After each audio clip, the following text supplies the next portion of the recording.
Welcome to wizard.com. I'm maths teacher Aditi. Question here. Divide 29 kilometer 151 meter by 3. So in order to do that, we can write 29 kilometer 151 meters as 29.151 kilometers. So this is to be divided by 3.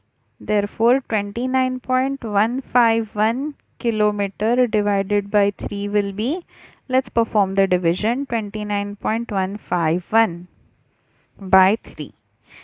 So 3 nines are 27.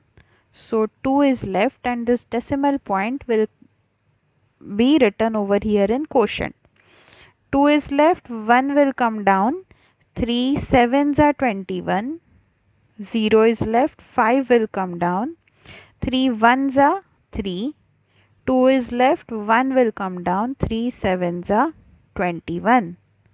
So this is a complete division. We get answer as 9.717 kilometers.